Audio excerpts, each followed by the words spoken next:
Hello everyone. Uh, I'm going to explain to you how this COUNTIF formula works, and basically we have put the COUNTIF formula variations here. So first thing you will notice is that I have renamed the range to data. So I've selected the whole range, and to rename a range you just have to select the whole, the range that you want to rename, and you just have to go to this small box that Excel has, which is called a name box. And then as I already entered the data here, I've already renamed the range. So we'll take another example. Suppose if I highlight G1 to G6, and then I go to name box, and I want to rename G1 to G6 as G range. So I will just type G range into the name box, and it will, and hit enter. So whenever I type and hit enter, Excel automatically recognizes that you want to rename the selected range as the name box is suggesting, and it gives you a new name for that range. So if I want to refer that range in formula, whenever I type G, it will give me a tooltip to select that range from the formula suggestions.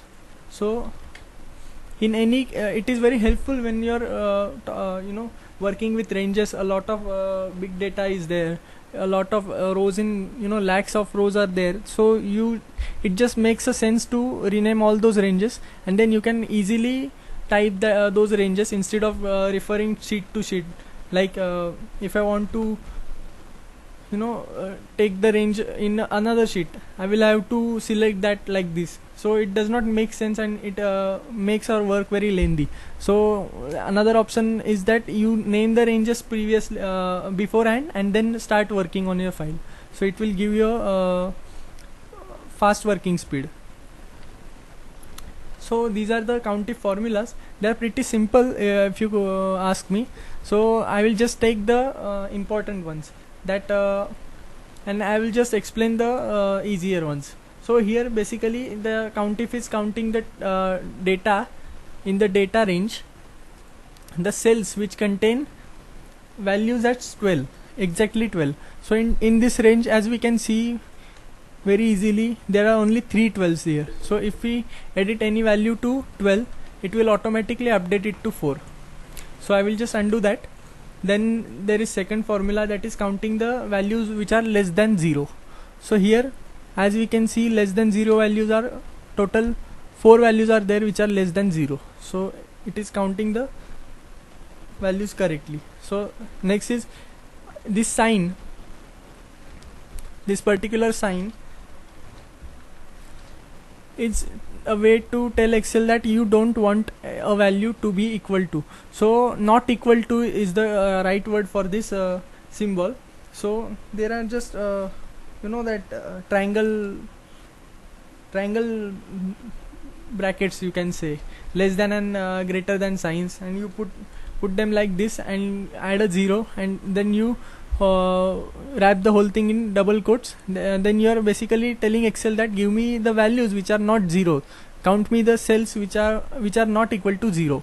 So here, as you can see, there are 26 values which are not equal to 0. So there are 26 cells in the data range, and we have 26 values that are not equal to 0. So if I type 0 here, then it will automatically update to 25, because it will exclude this cell and count like this. I will exclude this cell and this. So 25 cells are not equal to 0. So I will just undo that. The next one is greater than 5. So here it is counting the cells which are greater than 5. So one more important thing I want to clarify here, that Excel recognizes the date as a serial number. So here if you go to this date, which is today's date when the lecture is being recorded, and hit Alt H and K, it converts the value into an accounting format. So as you can see, the today's date has a serial number of 43,951. So Excel doesn't count dates as a date, it counts date and refers it to a number. So the number 43,951 is allotted to 30th April 2020. So it is recognizing that date as a number only. So that's why here, as we can see, the Excel is calculating this and counting this into the values which are greater than 5. So if we select manually the values which are greater than 5, you can say here this is greater than 5, obviously this is greater than 5, this is greater than 5, this is greater than 5, and this. So as we can see, the total number of cells which are greater than 5 is, it is counting to 5. So it is computing the formula very correctly here, that total number of cells which are greater than 5 are 5. So I will just edit this and convert into a date again.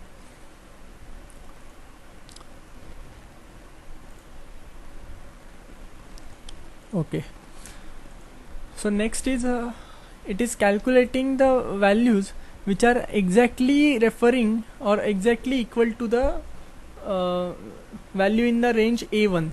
So it is basically this formula only, but it is this formula, we can say it is hard coded. So every time you want to change this 12, you have to press F2 and then edit the value here, and then you will have to change all the formulas which contain this 12. So instead of that, you can refer all those formula to a single cell like this, and then whenever you update the cell, it automatically updates. Okay, so here as you can see, we have one cell that is equal to 100 here in the whole 26 value data. So it is giving us correct. So if I put 100 here, it will automatically update to 2. Okay, so next one is it is giving me cells which are greater than value which is contained in the cell A1. So basically, whenever you want to concatenate a range, so here to make the formula dynamic, I have to tell the Excel that we want concatenation between these two values, because when you type it like this, it won't get executed.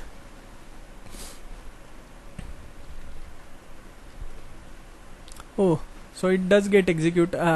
I did not know only. So but it is not helpful, because whenever you copy this range, if you, let's say you want to make this a dynamic range, then if you copy this cell into down cell C10, then it will not change the range. But if we do it like the previous one, wherein I concatenate this range and then copy the formula here, then it automatically shifts the range by referring to a relative cell. So here I shifted one row down and one column to the right. So here automatically one row down and one column to the right, it got reference as a dynamic reference. So it is an advantage. I also did not know that if you can do it like this, but it is always good to learn new things while you are making a video. So I guess that's the thing I learned today. So anyways, here in this formula you can see it is putting an asterisk. So why it is putting an asterisk basically is that whenever you put an asterisk, it denotes a character.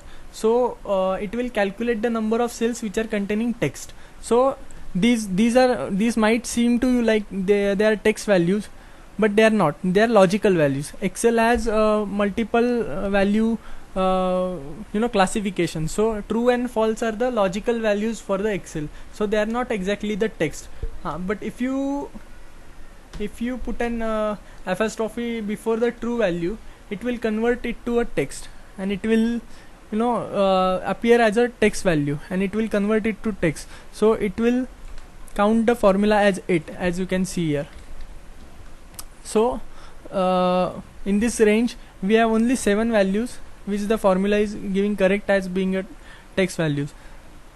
Here whenever you want to calculate exact number of text cells which contain only words with 3 characters only. So here you can put a criteria like this. The question mark, each question mark denotes one character. So here I have put 3 characters. That means Excel, I am telling Excel that please count the number of text values which are containing only 3 characters. So here, as you can say, January, May and April. So April is containing 5 values, so it is not counting that. January and May are containing 3 values, as you can say. So len is giving me 3, budget is 6. So it will not count any text values. It will not count any text cells which are containing less than or more than 3 characters. So it is only counting these 2 cells and giving the executing the formula very right. So next is the budget one. So basically here we are hard coding the cell with the text value of budget. So here we are asking Excel to give us a number of cells which contain exactly the word budget. So here, as we can see, only one cell is containing the budget text. So if we replace Marathi here, it will update to 2. So it is basically counting the cell which contain budget, and it is not case sensitive either.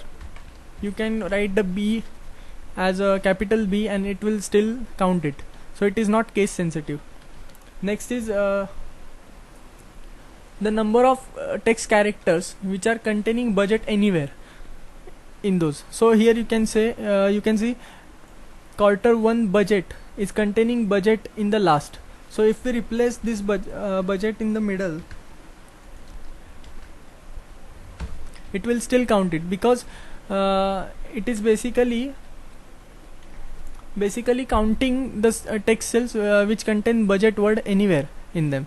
The wherever it is appearing at first or last or in the middle, anywhere. Even if you write a paragraph here, it will detect this cell as 1.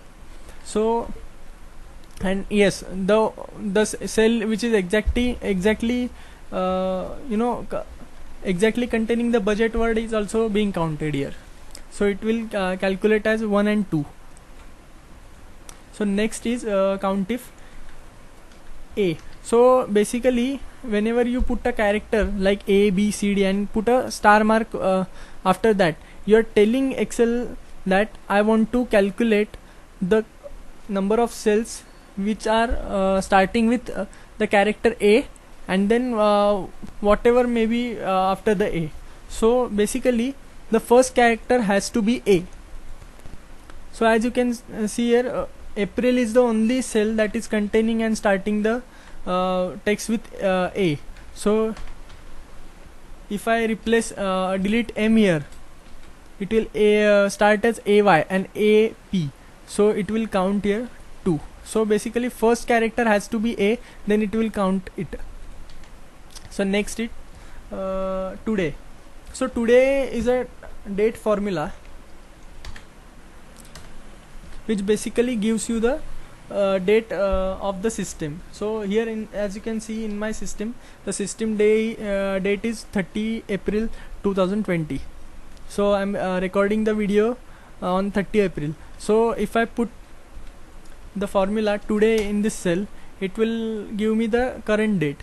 So whenever you open this Excel sheet, whatever day you open that Excel sheet on, it will automatically update the formula to that system date on which you are running the workbook.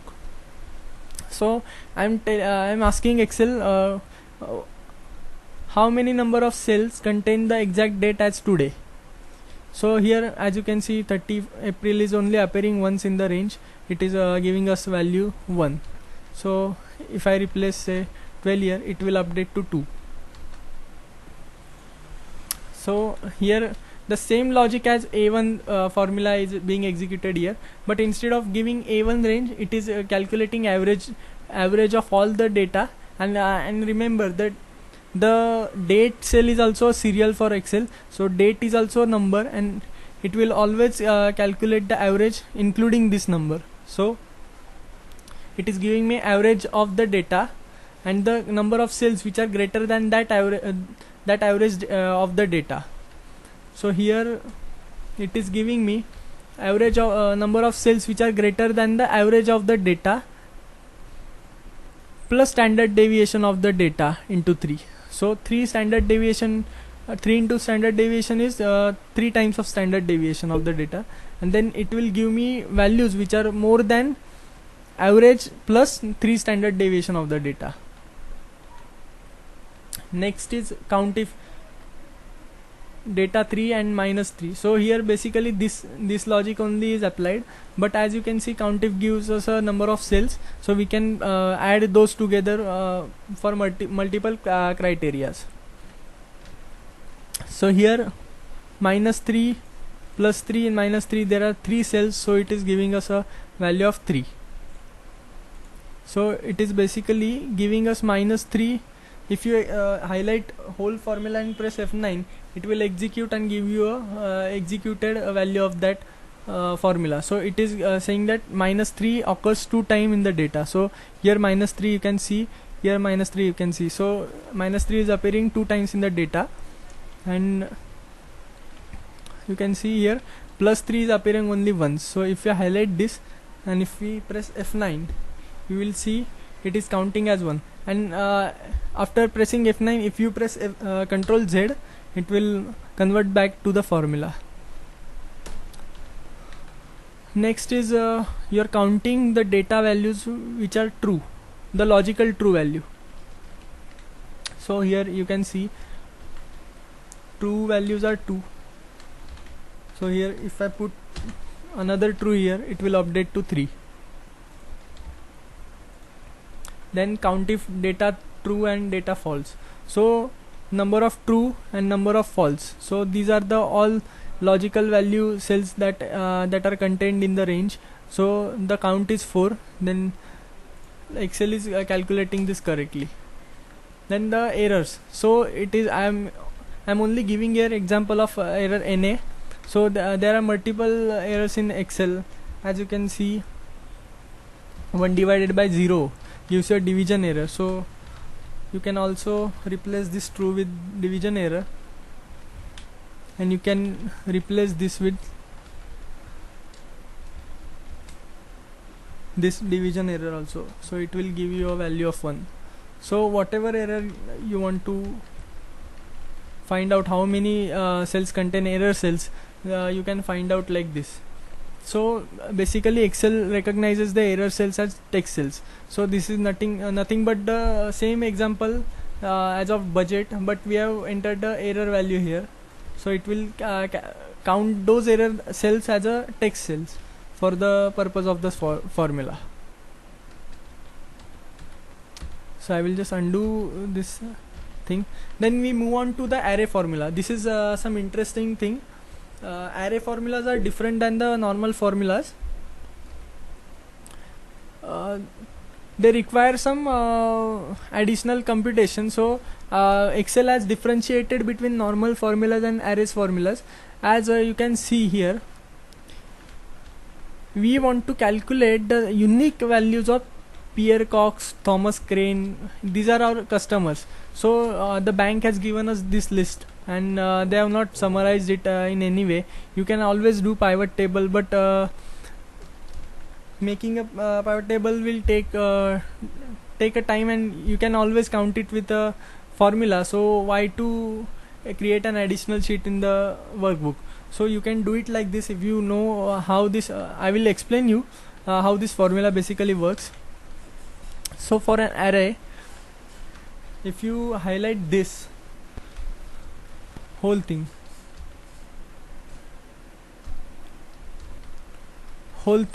here COUNTIF, if you highlight and press F9, so it will give you as 1 2 2 2 2 2. So basically there are 1 2 3 4 5 6 7 8 and 9 values. So our range contain total of 9 values. So here for each cell the Excel is computing a value. So what it is doing basically is that like normal COUNTIF, we are giving range, starting range, and then criteria.